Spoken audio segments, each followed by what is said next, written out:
So we just learned all about Kubernetes. How many of you use Kubernetes? I know you answered this question before, but it was in Portuguese.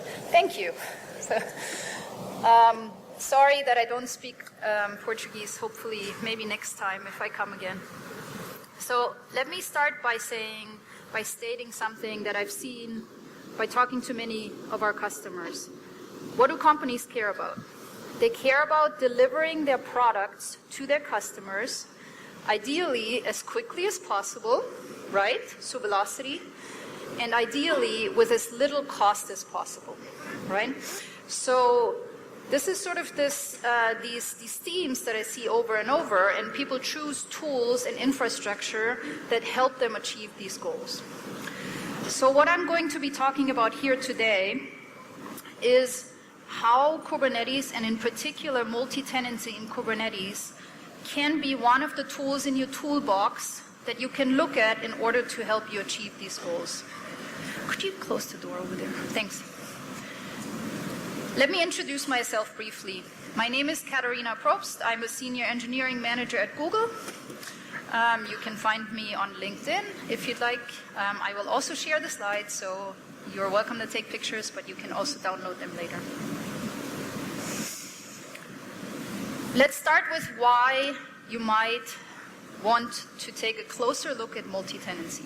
How many of you do any of you run multi-tenant Kubernetes clusters? Oh, a couple, okay, great. So I'd love to hear your experiences too. Maybe you can share with the room later. So why would you care about multi-tenancy? So when you start out with Kubernetes, usually what happens at a very high level is you have a user, and the user interacts via a command line tool or the API or a UI with a master, right? The master, as we just heard, runs the API server and the scheduler and the controller. And this master is responsible for orchestrating and controlling the cluster, the actual cluster, right? So the cluster consists of multiple nodes that you schedule your pods on, right? So let's say these nodes are machines or virtual machines or whatever the case may be. So usually you have one logical master that controls one single cluster, right? So looks relatively straightforward. And when you have one user and one cluster, that's what it is. Now, what happens when you start having multiple users? Okay, so let's say you have, your company decides to use Kubernetes for a variety of maybe internal applications, and so you have one developer over here creating their Kubernetes cluster, and you have another one over here creating their Kubernetes cluster, and your poor administrators now have to manage two of them. So this is starting to get a little bit more interesting, right? So now you have two completely separate deployments of Kubernetes with two completely separate masters and sets of nodes. And then, before you know it, you have something that looks more like this, right? So you have a sprawl of clusters. You get more and more clusters that you now have to work with, right? Have any of you seen this? Yes? Okay, so now what happens now? Some people call this cube sprawl. So this is actually a pretty well understood phenomenon at this point. So what happens now is I will ask you two questions of how does this scale. Let's think a little bit about how this model scales financially. So how much does it cost you to run these clusters? The first thing that might stand out is that you now have all of these masters hanging out, right? So now you have to run all these masters. In general, it is best practice not to run just one master node, but 3 or 6, so that you get better high availability, right? So if one of them fails, the other ones can take over. So when you look at all these masters here, they're not one single node normally per master. They're usually 3. So this is starting to look a little bit more expensive, right? So that's number one. And then number two, one of the things that we see a lot is We say, we see customers that say, oh, I have all of these applications, and some of them run during the day and they take user traffic, right? So they need a lot of resources during the day, but they really lie idle at night. So they don't really do anything at night. But you have all these nodes, right? And then you have some applications that are batch applications, maybe processing of logs or whatever the case may be. And you can run them at any time you want. So you could run them at night, right? And you could have this model where some applications run during the day and then the other applications run at night and use the same nodes, right? That seems reasonable. But with this model, where you have completely separate clusters on completely separate nodes, now you've just made that much harder for yourself. So that's one consideration. And another consideration that people bring up a lot is operational overhead. So meaning how hard it is to operate all of these clusters. If you've been in a situation like this before, maybe not even with Kubernetes, what you will have noticed is that oftentimes what happens is that all of these clusters, they look very similar at the beginning. Maybe they run very different applications, but the Kubernetes cluster, like the masters are all at the same version of Kubernetes and so forth. But over time, they tend to drift, right? And they tend to become all of these special snowflakes. And the more you have these special snowflakes, the harder it is to operate them, right? You get alerts all the time, and you don't know, is it like a specific version, and you have to do a bunch of work. Now you have tens or hundreds of sets of dashboards to look at to figure out what's going on. So this now becomes operationally very difficult and actually ends up slowing you down. So now with all of that being said, there is a model that this model is actually a very appropriate model under some circumstances, right? And lots of people choose this model, maybe not for hundreds or thousands, but lots of people choose this model of having completely separate clusters because it has some advantages, such as being easier to reason about and having very tight security boundaries. But let's say you're in this situation and you have hundreds of clusters and it's becoming just this huge pain. So one thing you can consider is what we call multi-tenancy in Kubernetes. And there's many definitions of multi-tenancy. So when you read things on the internet about multi-tenancy in Kubernetes, you have to dig a little bit deeper to understand which model we're talking about. Usually, though, what people talk about is this model that you see up on the slide here. And what this model is you have many users that again interact via the command line and the API and the UI with one logical master, right? So you have one master running, and that master now controls a large cluster, because for small clusters it doesn't make that much sense maybe, but a large cluster, and that cluster is divided up into namespaces, right? So there's this concept that we just heard about in Kubernetes that's called namespaces.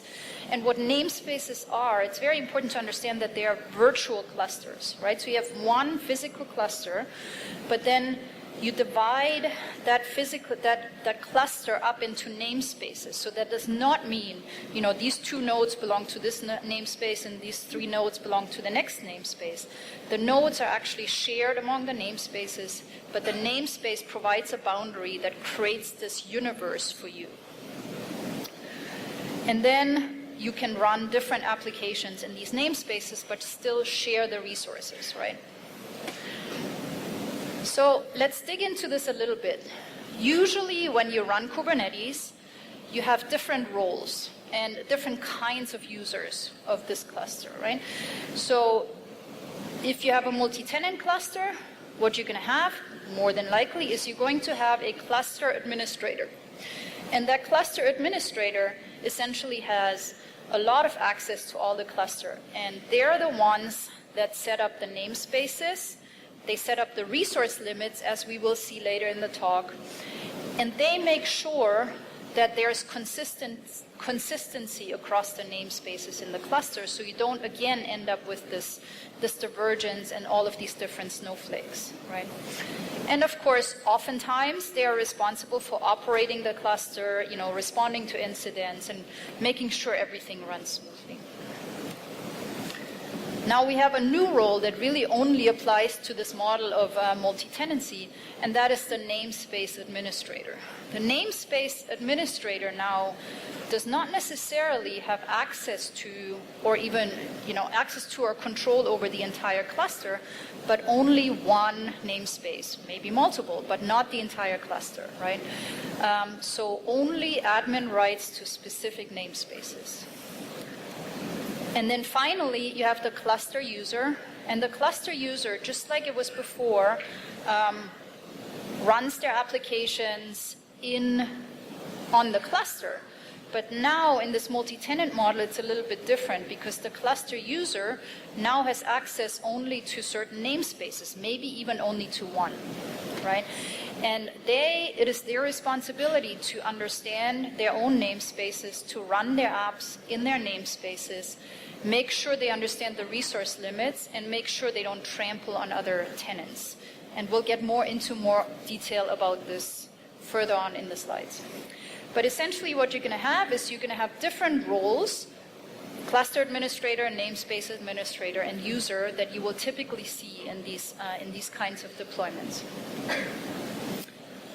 So when people talk about multi-tenancy, they often talk, and if you go to, for instance, the open source community, the Kubernetes community that the working group for multi-tenancy, they talk about this concept of hard multi-tenancy and soft multi-tenancy. I'm going to talk about hard multi-tenancy first, but let me just give you a brief overview of what this means. On the one end, hard multi-tenancy means that you have tenants that you don't trust, and they don't trust each other. So there's zero trust. So that might be random people uploading code and running it, or it might be, different companies that compete with each other. So it could be anything, but it's very much on the end of the spectrum where there's zero trust. And on the other side is soft multi-tenancy, and I'll talk more about this later today. But when we're talking about soft multi-tenancy, there is more trust established between the tenants. And one thing that's important to understand is that people often talk about hard versus soft multi-tenancy. In reality, it's really a spectrum, right? Because how much you trust your tenants is not a binary, it's usually a spectrum. And so which kinds of use cases this work for you, you have to think for yourself, and for your specific use case. So let's talk a little bit more about hard multi-tenancy. Again, that is the case where there is no trust. Hard multi-tenancy, for a variety of reasons, is not yet widely used in production. Okay? Essentially, what it boils down to is the security boundaries and making sure that tenants don't step on each other. Right? So it is not yet widely used in production.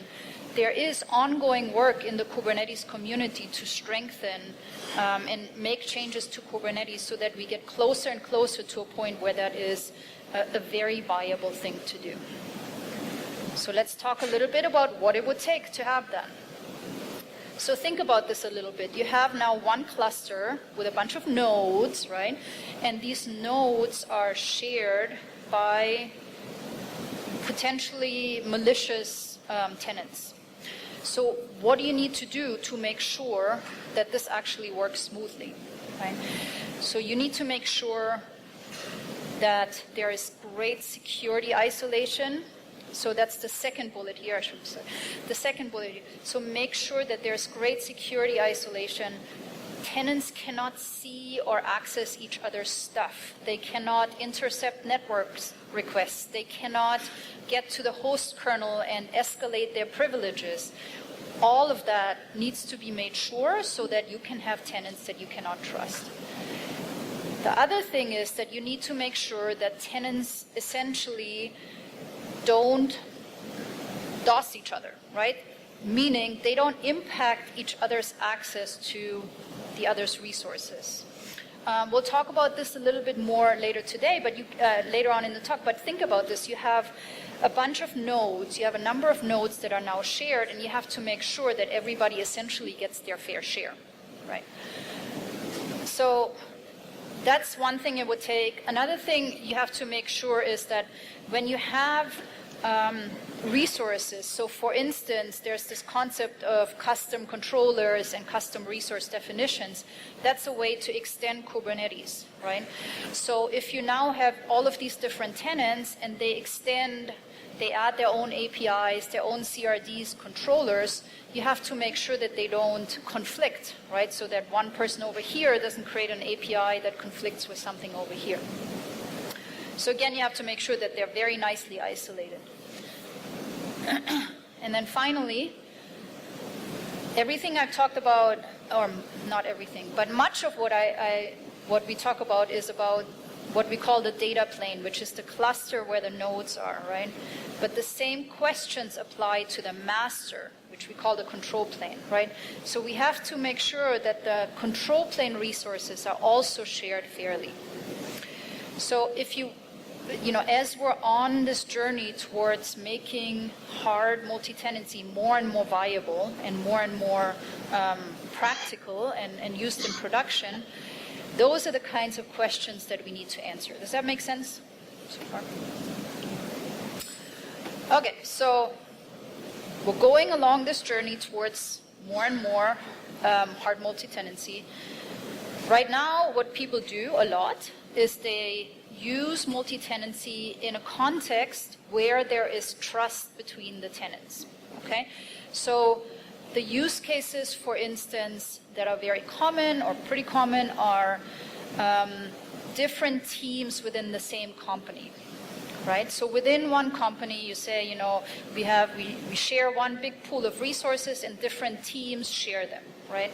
So the different teams really have good incentive and good reason to behave nicely, right? So they're not assumed to be malicious. They trust each other, and accidents happen, and that's what you try to protect from, but you don't assume that they're completely not trusted. In that model, as you may by now have guessed, different teams will typically get different namespaces to share in one cluster. As I already said, this is used in production. Oftentimes what happens is that multi-tenancy is still something that requires a little bit of setup, or maybe a lot of setup, right? So there are a bunch of knobs that you need to turn. We'll talk about that in a little bit. And so often, or several times, what I've seen is that companies use multi-tenancy, but then they actually have a few people that are dedicated to making sure that policies are applied correctly and network is set up consistently and so forth for these shared clusters.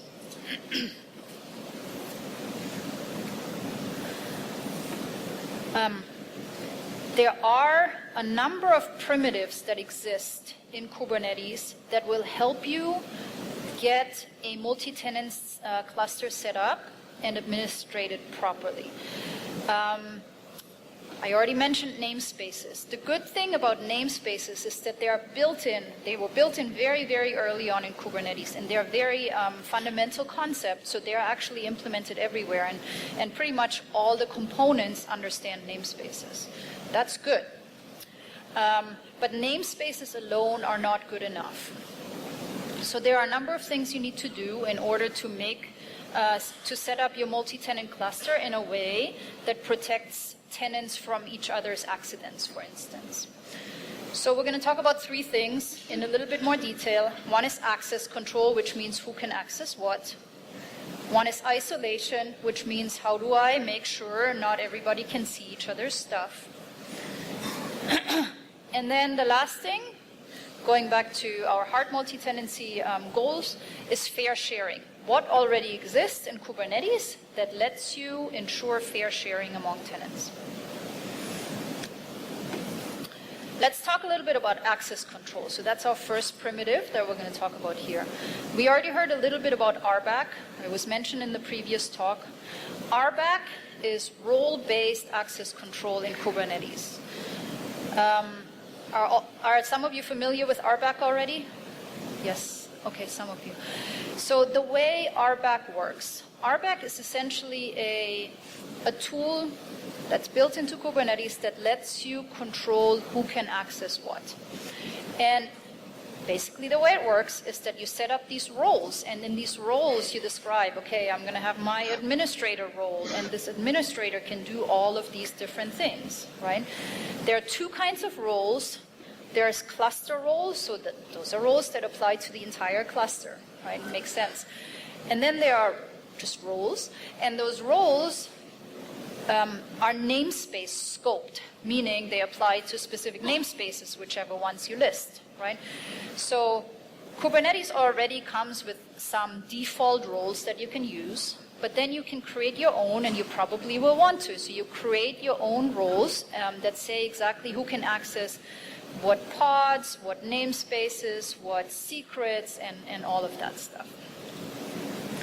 And, you know, so you've now created those roles, and so now you get a new employee, right? And now you need to make sure that this employee is assigned these roles, right? And that's how the way you do that is with cluster role binding or role binding. So cluster role binding lets you bind groups of people or service accounts or individuals to cluster roles, again, that are cluster-wide. And role bindings let you bind individuals or groups or service accounts to namespace scoped roles. So you will use this extensively, right? So a very concrete example, you will use this extensively to achieve this isolation that you want, right? So a very concrete example is secrets. Secrets is a way that Kubernetes provides that lets you store things like passwords if you need them. And the way it's done, it's actually, they're stored in etcd, so in the master, right? And so you have to make sure that they're encrypted, but also you have to make sure that only the correct people that have access to the correct namespaces can access those secrets, right? So even if you're in a place where you all trust each other, more or less, right, you should make sure that secrets are pretty well protected. So RBAC is this mechanism that you're going to use extensively to make sure that you essentially create this universe, this virtual cluster out of this concept that's called a namespace. There are other things that Kubernetes provides that let you become more granular in your security controls. One of them is pod security policy. And what pod security policy, it's similar, kind of similar in that it lets you set security policies, but it basically lets you say for a specific pod, I will only allow pods into a specific namespace if that pod is not running as privileged, for instance, right? And so you can set up a pod security policy and then, again, apply that to the cluster and to the namespaces so that you have better security. One of the things that happens, we heard a little bit about network policies, and let me just touch on that in the context of multi-tenancy. So when you have a multi-tenant cluster, again, you have a cluster that is carved up into these namespaces, right? And the namespaces are virtual clusters, so the nodes are shared between all of the namespaces. Now, the pods get scheduled on these nodes, so it's entirely possible and likely that you will have a node that will have pods from different namespaces on the node. So if you've ever worked on a large distributed systems with many different components, you will know, you will have experienced that it is a very good idea to be very thoughtful about specifying who can talk to whom, right? So I've worked on systems where we did not do that at the beginning, and then like 3 years in, we're like, that was a very, very bad idea, because now everybody can talk to everybody and we can't reason about anything and we have no idea what's going on.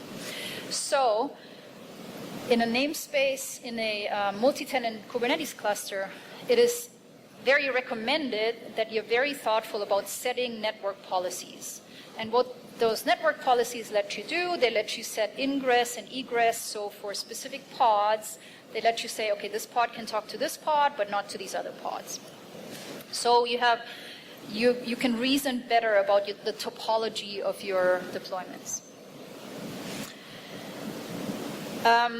Another best practice is to make custom resource definition namespace scoped. They can be, and arguably they should be.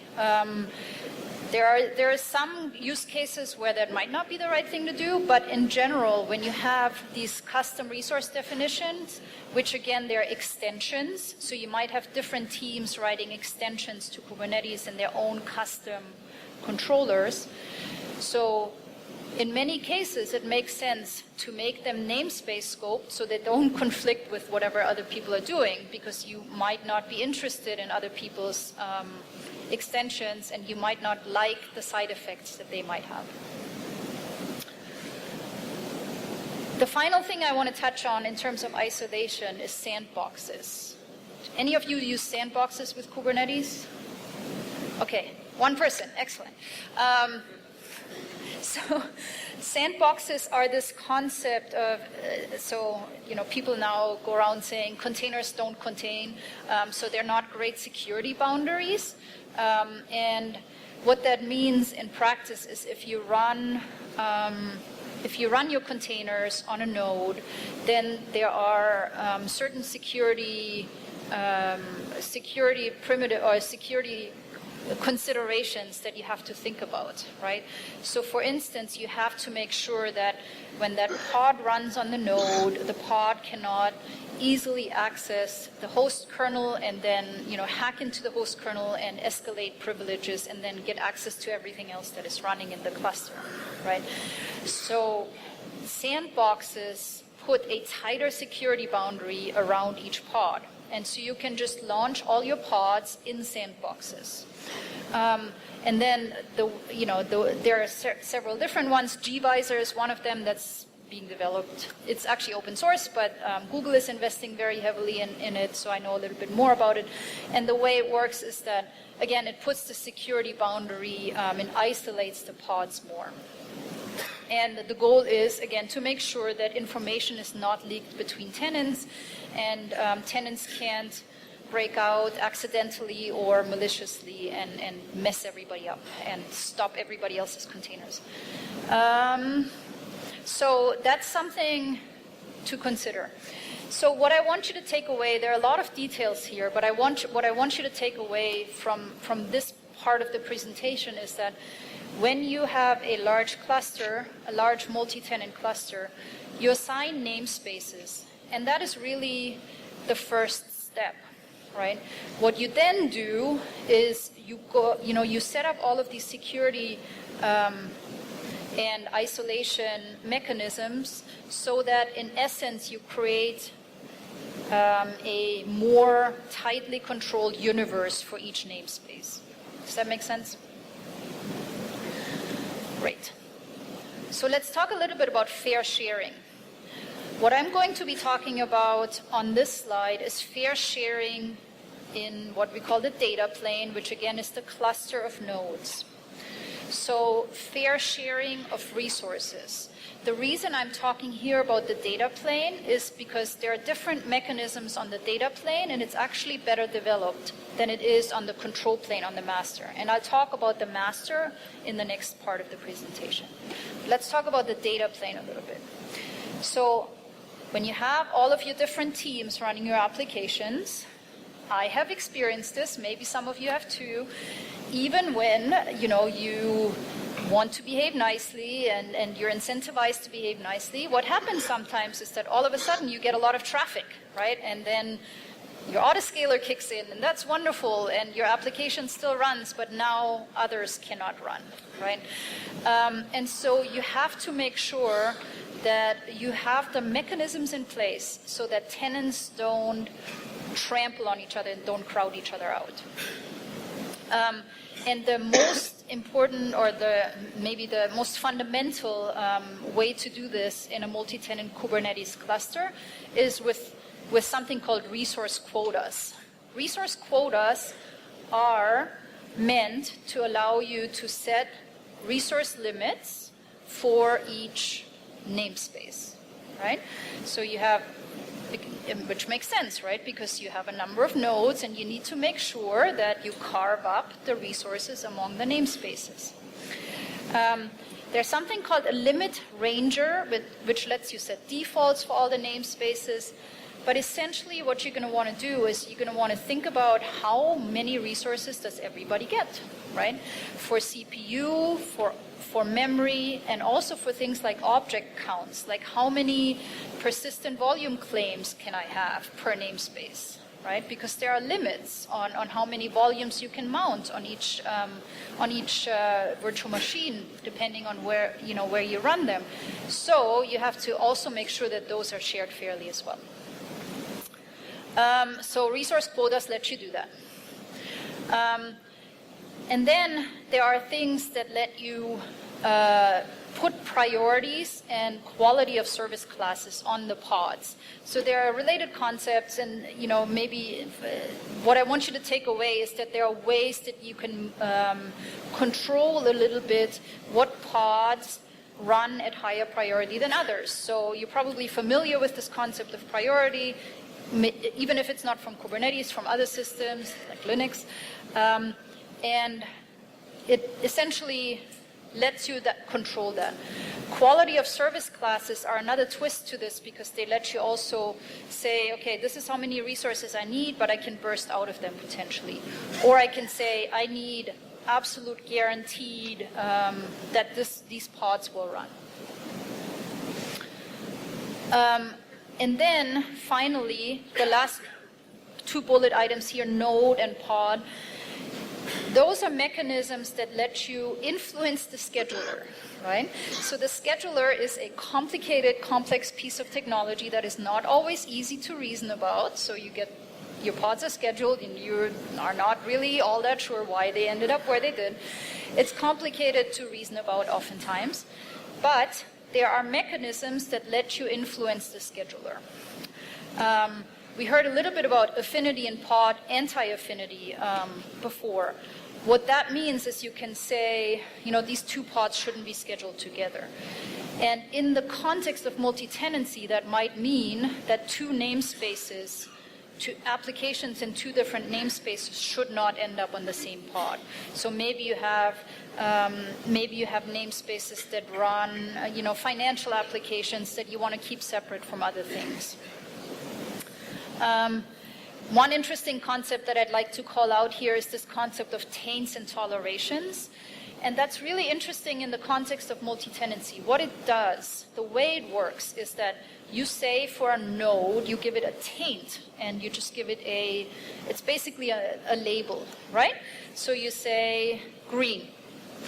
And then only pods that have a toleration that matches that get scheduled on it. So only pods that have that same toleration, green, will get scheduled on that node, okay? So what that means for us in the context of multi-tenancy is it's a way for you to control if there is a need to have nodes that only schedule pods from a specific namespace. That's how you get it done. So let's talk a little bit more about control plane. So control plane, again, is the master, right? So the API server and the scheduler, that's what's most important in our context here. Much of what we talked about were the nodes. So let's talk a little bit about the master. One of the things you will notice as we're going through this, so, we're sharing the cluster that's on the right. So all of these applications are sharing the cluster. But the other thing we're sharing is the master. We're still all together sharing that one master. Now, one thing I should point out, remember how I said at the beginning when people say multi-tenancy, they sometimes mean different things. Not able to do that. So we're definitely in this mode of one master controlling one cluster. Okay? That's fine. But what about... Is it coming? Okay, it's not moving forward. So on the next slide, So all tenants share the master, and that includes things like secrets, right? So remember how we talked about you need to protect your secrets with RBAC, right? One of the things that the master is not, in particular the API server, is not really great at right now is preventing tenants from DDoSing or DOSing each other and crowding each other out. So, you know, you have this master running, and the master takes in these requests from users, right? So imagine you have one user that all of a sudden just sends all of these requests, right? And then the API server is, you know, don't know what to do with all these requests, right? And then the API server gets behind, and other tenants don't get a word in. They don't get, you know, their requests get rejected. And it's actually worse than that, because the API server could also drop things like garbage collection and other things that get dropped. So there is work underway that you can check out. It's going on right now in the open source community that will enable better fair sharing on the API server. And the way this will work is it's sort of a redesign of this concept of max in-flight requests. Max in-flight requests is a concept in the API server that essentially says, here's how many requests I can handle at any one given time, and the rest I just reject, right? So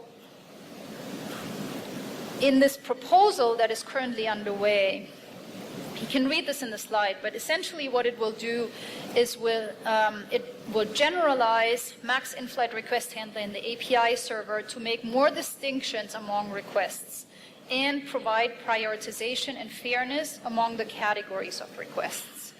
So that is long, and you can, you know, afterwards read that again in the slides, but let me just explain a little bit what that means for us, again, in the context of multi-tenancy. So in this new way of doing things, when different tenants have requests coming in, there will be different priority levels, so the system ones will take the highest priority level, as you might guess, and then different tenants can be perhaps at the same priority level, and there will be queues for different, so in our multi-tenant model, different tenants will likely have different queues, and then they will compete evenly for the API server. So before I conclude, I've given you a number of different things to look at and things to think about how you set this up. Now let me get back to the beginning of the presentation and talk a little bit, bring home the point of why multi-tenancy can help you with velocity and cost. You may walk out of this presentation saying, oh, that's really complicated. But when you really get down to it, when you have a shared cluster, you do have the ability now to have policies across the cluster, to have the same network settings across the cluster, and control things more tightly. And in my experience, that will really help you long term with your velocity, with your speed of getting things out faster, so you don't have to look in 100 places. And then just going back to the point about cost. Cost is something that you can save, again, by sharing the master, but then also sharing the resources, the underlying nodes between all the namespaces. So what I want you to take away from this presentation is think about multi-tenancy as one of the tools in your toolbox if you want better resource efficiency, cost, and operations. We talked about velocity and cost. Think about it and see if it applies to your use cases. When you read a little bit more about multi-tenancy, you will hear people talk about hard and soft. Remember that it's a spectrum, right? Hard means you don't trust the tenants at all. Soft means you trust them completely. The truth is usually somewhere in the middle, because even if you trust the tenants completely, they might make stupid mistakes. And you still want to protect yourself against them to some extent. We're on this road towards making hard multi-tenancy really viable. There's ongoing work, which is really encouraging to me, and it's very exciting. Right now, what we see is that a lot of people use or quite a number of companies use soft multi-tenancy in production. And as you saw in this presentation, there's still some setup required and some knobs you have to turn to make sure that it works well for you. But it is definitely something that can work out very well. When I share the slides, I will have a few links at the end that link out to, some of the open source work that I was talking about here, so you can read a little bit more. And with that, I will open it up for questions. Thank you.